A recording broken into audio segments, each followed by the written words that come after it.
Guess what special day recently popped up? No, we're not talking about May the 4th be with you, and we're not talking about Cinco de Mayo. We're talking about May 3rd, known by some as Press Freedom Day. And guess what?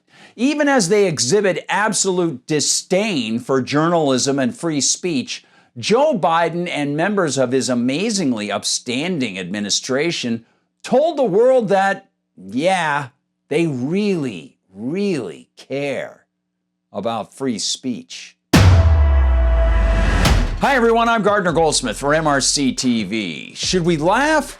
Should we cry? Should we grit our teeth in frustration and anger?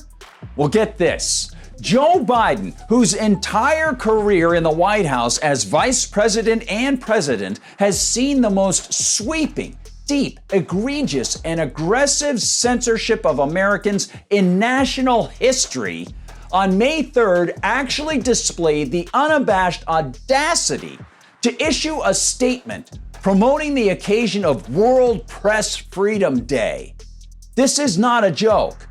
When he wasn't busy pleasantly recalling how the FBI reached out to Twitter to suppress the truth about his son's laptop hard drive, when he wasn't enjoying the political advantage that he, the Ministry of Truth, and many other government agencies and their collectivist allies have given him because the U.S. government actively worked to suppress dissent on everything from the COVID lockdowns to parental discomfort with woke pedagogy, well, Biden opined in part, journalists go to great lengths to expose corruption, document wars, and other urgent world events, bring to light threats to public safety, and bring citizens the information they need to participate fully in their societies. Some journalists have given their lives to this work. Others have suffered grievous injuries or lost their freedom. Coming from the man who, as vice president, saw the Espionage Act targeted at more journalists and whistleblowers than all previous administrations combined, going back to the passage of the act during World War I, that is a perverse and infuriating statement. One wonders what Stella Assange and many members of the Australian Parliament thought about Biden's gross grandstanding, since their appeal to have Assange allowed back to Australia has fallen on Biden's deaf ears. Not to be outdone, Biden's obnoxious Secretary of State, Antony Blinken, chimed in with his own clownish, easily refuted claim to adore a free press.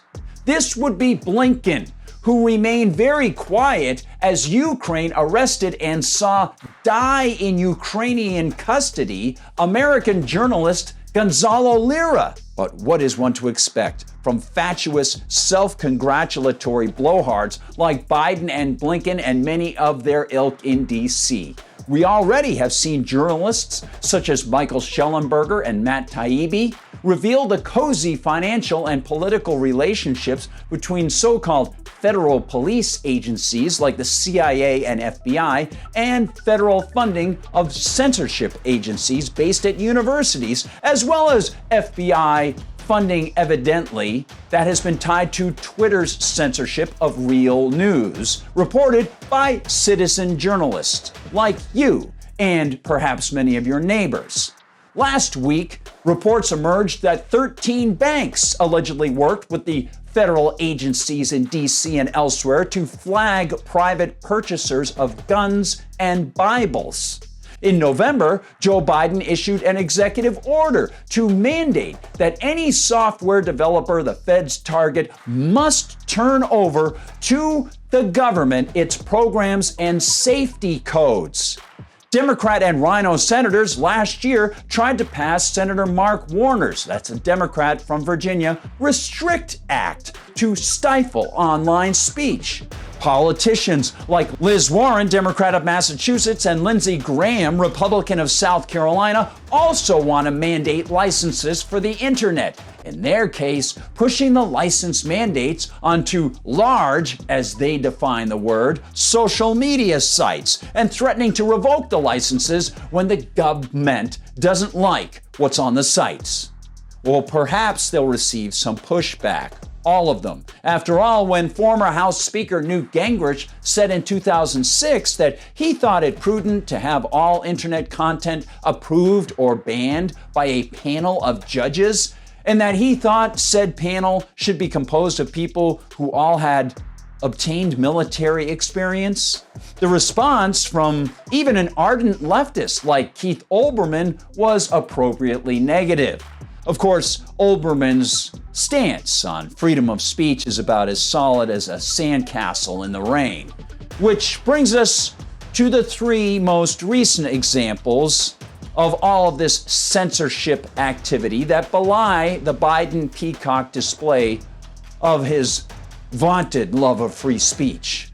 First, Biden seems to have forgotten that his administration currently is fighting to support its aggressive attempts to silence medical professionals who had spoken against lockdowns during the so-called pandemic.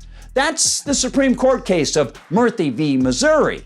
And the Bidenistas are using your tax money to argue for censorship right now. And let's not forget Biden's inflammatory rhetoric and support for the federal ban of TikTok, an action that has zero constitutional sanction and which will see the suppression of millions of informative posts every hour.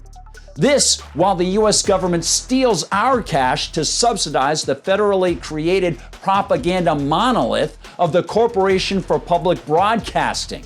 And finally, there's the new revelation brought to us by the Brownstone Institute. Quote, in March 2021, the Biden White House initiated a brazenly unconstitutional censorship campaign to prevent Americans from buying politically unfavorable books from Amazon. The effort, spearheaded by White House censors, including Andy Slavitt and Rob Flaherty, began on March 2nd, 2021, when Slavitt emailed Amazon demanding to speak to an executive about the site's high levels of propaganda and misinformation and disinformation. Oh yes, their love of free speech goes to such towering heights it looks like the feds pushed Amazon to pull books.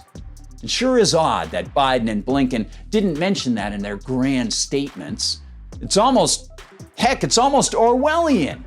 But of course, that's a scary word, and perhaps Joe Biden and Anthony Blinken can work to ban it from the comfortable status lexicon they shove down our throats, even as they claim they adore freedom of the press. Thanks so much for watching, everybody. Please find us on Rumble where they don't censor us. Our message gets through, and you can share these videos far and wide from there. Hit the follow and join us over there. And we'll see you in the comments section as well. Love to read your comments. You can still find us on YouTube where, yes, they do censor us. And of course, you can find the whole team at MRCTV.org. That's MRCTV.org. And if you want to support the team, check out the ways that you can donate to the Media Research Center. It's very, very highly appreciated. You can also find us on Facebook, on TikTok, while it still exists, on Instagram, and if you want to, you can find me on Gab as @GardnerGoldsmith and on X as @GuardGoldsmith. And of course, find MRC-TV on X as well. Thanks for watching, everybody. For MRC-TV, I'm Gardner Goldsmith.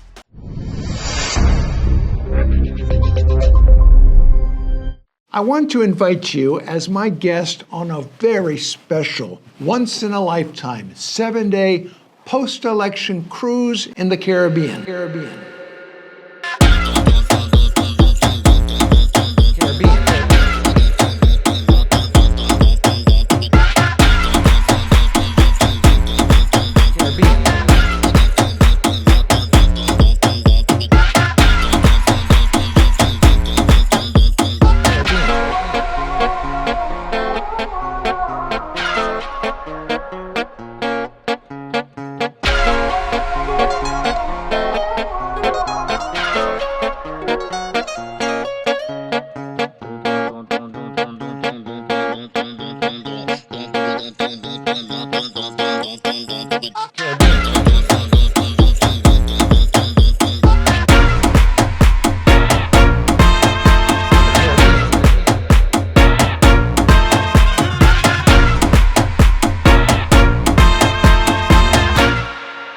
It's going to be a blast.